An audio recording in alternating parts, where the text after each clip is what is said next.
O Record News Repórter de hoje vai te levar para San Marino, um pequeno país dentro da Itália que é repleto de tradições e muitas curiosidades. Uma nação construída nas alturas, com vista privilegiada para o mar Adriático. San Marino é como se fosse uma ilha, só que cercada por terras italianas. Um país independente dentro do outro. Aqui não tem aeroporto. Quem vem de avião precisa desembarcar nos terminais italianos e seguir pelas estradas da região da Emília-Romanha até entrar em território sanmarinense.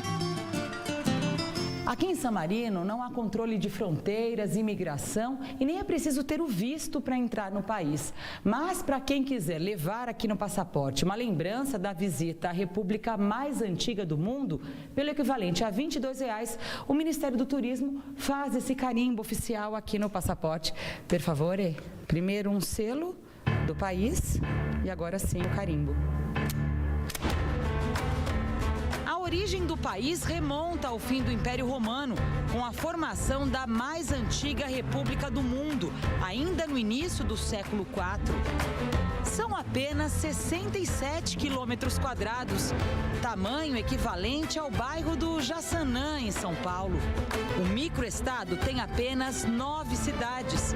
No topo do Monte Titano está a capital, a cidade de San Marino, reconhecida como Patrimônio Mundial pela Unesco. É uma história viva de tradições antigas que são colocadas em foco até nos dias de hoje, né? As paredes que já serviram de muralha de defesa para a cidade histórica, hoje protegem uma tradição milenar.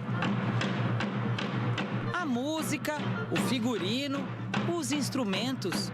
No grupo de balestreiros, tudo lembra o período medieval. Eles usam uma arma da época, a balestra. Nicolas é uma das 50 pessoas do país que podem operar o equipamento utilizado apenas para a defesa, nunca para o ataque, diz o balestreiro. Não sono da ofesa, não sono da difesa e basta. Feita em madeira talhada, a balestra projeta um dardo a 190 km por hora. A lança chega a entrar 2 centímetros no alvo, a mais de 35 metros de distância.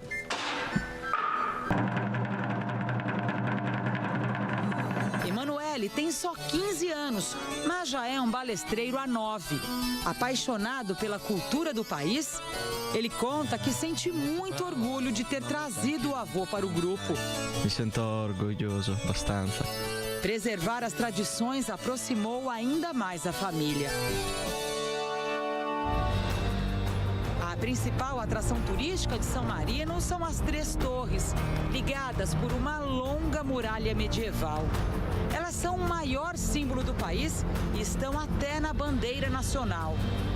Existem países minúsculos, esses microestados, e que são super ricos, super cheios de beleza, de história, e a gente deixa passar. A Torre Guaita é a mais antiga, esculpida diretamente na pedra, sem qualquer tipo de alicerce. As turistas italianas gostaram tanto que repetiram a visita. O Castelo de San Marino é belíssimo.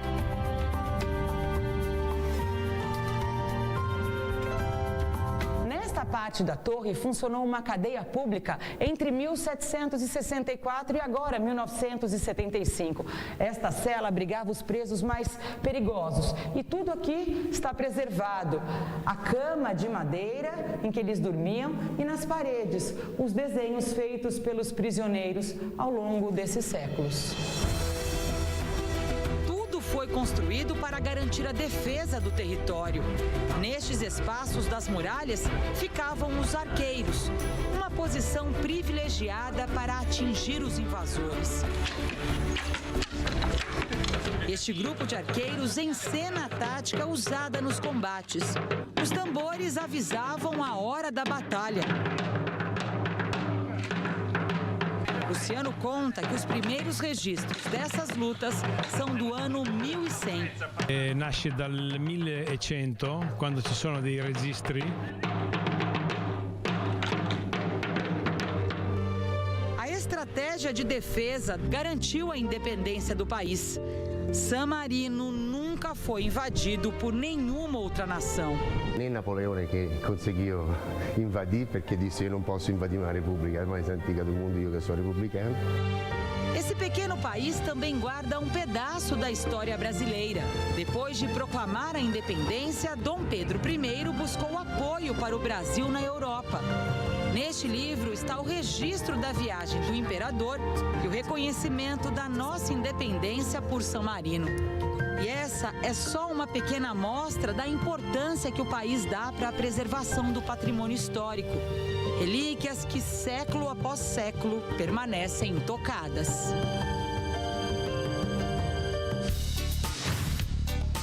O cuidado está em cada detalhe. Tudo organizado e muito limpo. Um prédio super equipado com um material didático de última geração.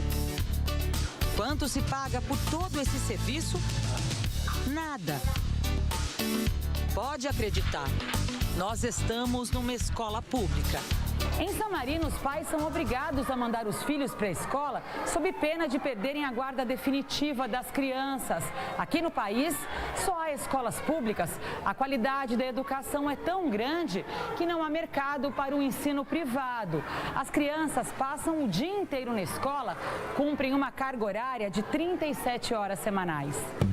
São apenas 22 alunos por sala, sempre com 2 professores, um da área de exatas e outro de humanas. A responsável pela classe ressalta a importância da tecnologia em sala de aula. Abbiamo la tecnologia che ci aiuta. Uma das inovações é a lousa interativa usada na matemática e na aula de geografia, em que o tema foi o Brasil. Um país gigante comparado ao microestado de San Marino. O Brasil é qui e nós siamo quel portino lì.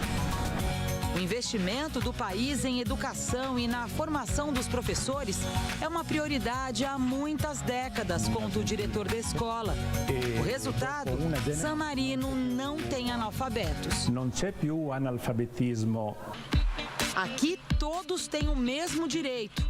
Alunos ricos e de renda mais baixa convivem nas salas de aula. Henrico é filho de um executivo do sistema financeiro.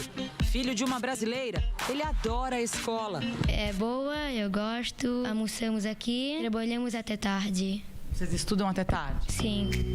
A amiga Yasmin, que senta logo atrás, é filha de imigrantes mexicanos. Informática é a matéria que ela mais gosta. La tecnologia è molto utile. Todos os estudantes almoçam na escola. Repare no silêncio enquanto eles comem a sopa.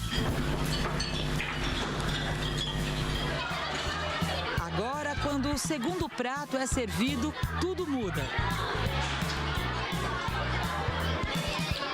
A dinâmica durante a refeição é para ensinar a importância da disciplina.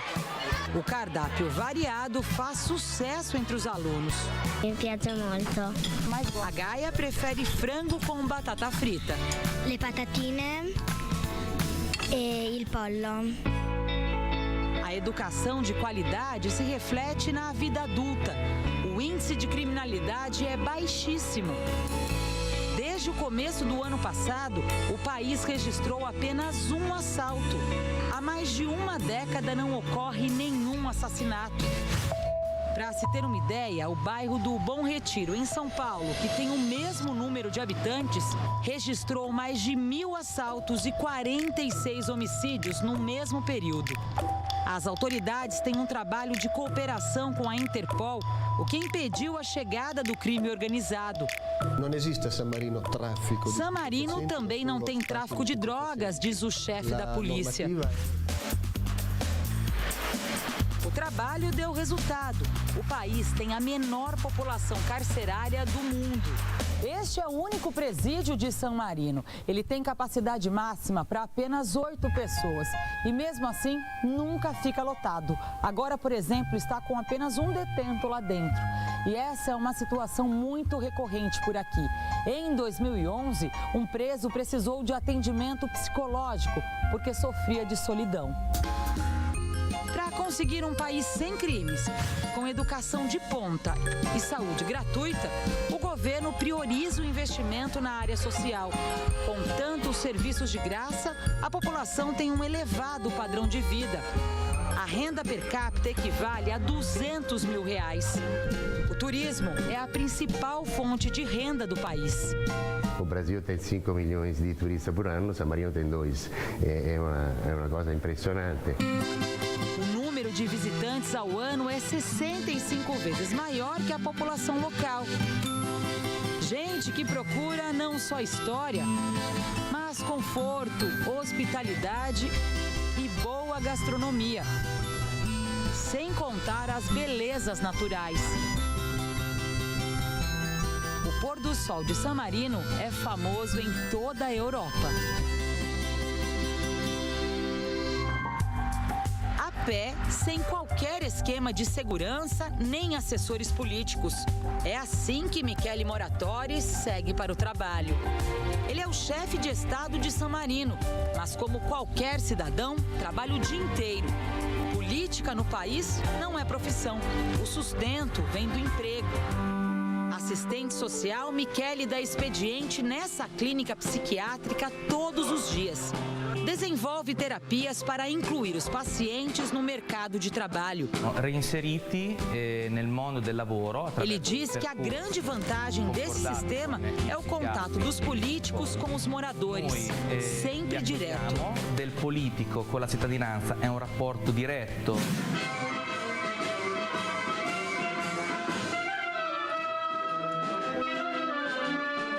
Michele divide a função com Nicola Selva, um ex-atleta olímpico. San Marino é a única república a eleger 2 chefes de Estado. Eles ocupam o cargo ao mesmo tempo, o que dificulta a concentração de poder e a corrupção. Para se tornar chefe de Estado, os candidatos devem ser membros do parlamento, que é composto por 60 integrantes. E nenhum deles recebe salário mensal para estar aqui. Nós acompanhamos a eleição dos 2 novos líderes, os chamados capitães regentes. É uma cerimônia cheia de tradições que ocorre 2 vezes por ano. A Guarda Nacional escolta os recém-eleitos até o parlamento. A solenidade se estende até a noite com a despedida dos antigos chefes. O advogado Máximo Golini também é parlamentar. Não tem gabinete nem recebe verba pública. Realidade bem diferente do Brasil, onde um deputado ganha mais de R$33 mil de salário, tem direito a 25 funcionários no gabinete, além de carro, auxílio moradia e outros benefícios. Já em San Marino, a política é feita com o ideal de servir a República. E per dare longevità alla Repubblica di San Marino. Como os colegas, Máximo também vai para as sessões do parlamento a pé. Matteo Fiorini foi chefe de Estado 2 vezes. Gerente de recursos humanos, diz que conhece de perto os problemas dos trabalhadores. Le problematiche del lavoro. Uma reivindicação dos moradores era a proteção do emprego. Como o país faz fronteira com a Itália, havia muitos estrangeiros trabalhando em San Marino. Agora, quem contrata o samarinense paga menos imposto, explica o ministro da Casa Civil. Dei nostri paesi vicini. Nesta sala do parlamento ocorrem as votações. Os capitães regentes presidem a nas seções de um sistema político consolidado há 8 séculos.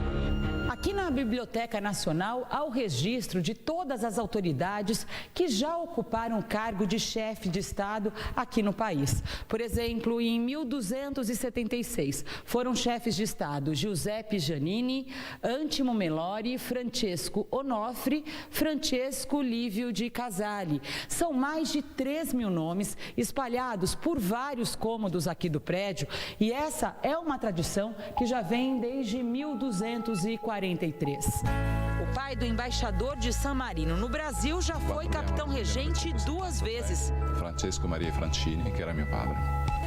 Ele ressalta a importância dessa dupla eleição. O poder não tem que ficar em uma pessoa para muito tempo. Os nomes dos chefes de Estado que acabaram de assumir logo vão estar nestas mesmas paredes. Entrarão para a história da mais antiga república do mundo.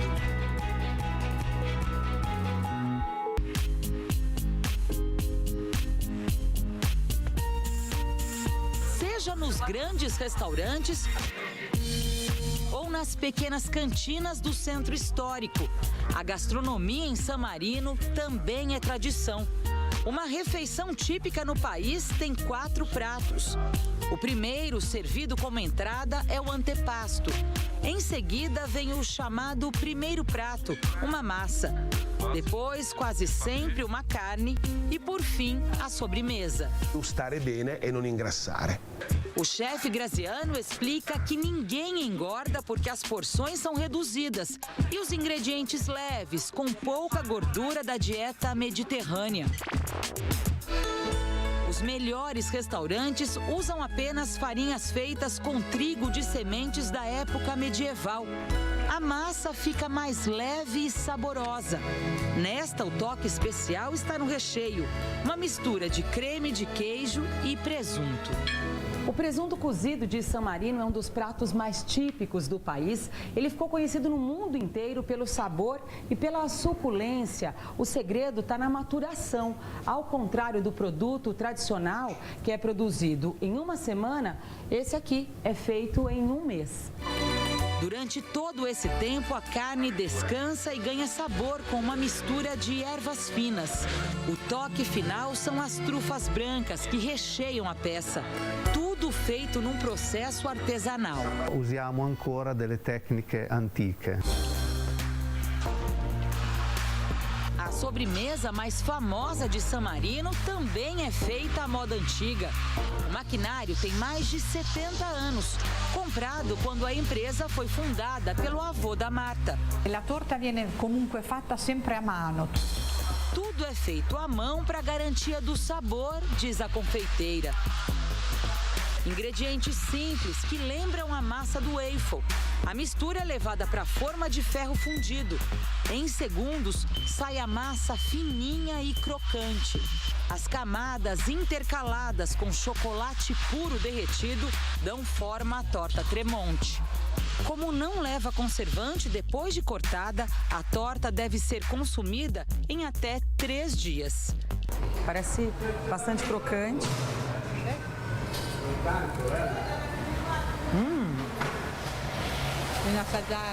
Uma delícia. Do processo artesanal saem 300 tortas por dia. A uva Sangiovese se adaptou bem à altitude e ao clima da região. Ela é a base da produção do vinho de San Marino. São 100 pequenos produtores que formaram uma cooperativa. O vinho começa a ser exportado, mas em pequena escala. O enólogo diz que a prioridade é manter a qualidade e não a quantidade de garrafas produzidas. Não de produzir em quantità, mas de produzir qualità. O importante é satisfazer o principal consumidor do vinho, o morador local. San Marino mantém aquela tradição antiga da venda do vinho a granel. Aqui o cliente chega com um garrafão de casa, compra a quantidade que quiser e ele paga entre R$5 e R$8 pelo litro. É um vinho de mesa, mais leve, menos encorpado, mas de excelente qualidade. Seu Michelotti compra toda semana. Diz que assim leva um bom vinho para casa a um preço justo. Penso che è buono, è fatta, adesso va bene. É um trabalho pesado. Daniele dirige o caminhão da empresa de reciclagem e faz a coleta seletiva do lixo. Repare que a direção fica do lado contrário para que ele já desça direto na calçada. São 8 horas por dia percorrendo as ruas do país. Uma rotina cansativa. É um lavoro que a fatica la sente. Mesmo assim, não falta disposição para Daniele enfrentar mais um turno de trabalho. É aqui que ele encara a segunda jornada do dia. Daniele é o capitão do time Penarossa, da primeira divisão do futebol sanmarinense. Quase todos os jogadores da liga profissional aqui do país precisam de outro emprego para se sustentar. O atacante diz que nem se lembra do cansaço quando entra em campo. Para ele, é só diversão. É um divertimento para mim, prima de tudo. Entre os companheiros de time estão 2 brasileiros. Franklin Baiano tem uma rotina parecida com a de Daniele. Ele é motorista de ambulância durante o dia e à noite também é atacante do time. É complicado, porque você não chega com a mesma disposição para os treinos, mas quando vê a bola rolando, tira alguma coisa de dentro que não encontra só aqui dentro desse gramado que para encontrar. A seleção de San Marino é a última no ranking da FIFA. Mas, aos poucos, o futebol começa a ganhar mais atenção. A chegada do brasileiro Adam Adami é uma inovação no Penarossa. Ele tem 26 anos, é considerado um jogador habilidoso, de futuro. Ele é o único atleta da equipe que recebe salário e não precisa ter outro emprego. Eles me dão total estrutura para poder treinar. No tempo que eu tenho de sobra, eu consigo me preparar, fazer uma academia, né? Até estudar um pouco italiano. Adami viu em San Marino a oportunidade de despontar no futebol mundial. Enquanto isso, desfruta de uma realidade muito diferente do Brasil. É uma forma de viver mais fácil, né? Uma cultura diferente, um estilo de vida muito bom, né? E a gente sente por não ter isso no nosso país. O maior ídolo da história do futebol em San Marino é um grande conhecido dos brasileiros, Aldair, o zagueiro do Tetra. Ele encerrou a carreira no Murata, o mais famoso clube daqui. Este jogador diz que Aldair ajudou o futebol no país e atraiu mais patrocinadores. A livello di organizzazione, di sponsor, di tutto quanto. Outro ídolo do esporte brasileiro também é unanimidade no país. Ayrton Senna ganhou 3 vezes o Grande Prêmio de San Marino. O circuito não fica no país. A corrida é realizada perto daqui, em Imola, na Itália, onde Senna morreu em 94.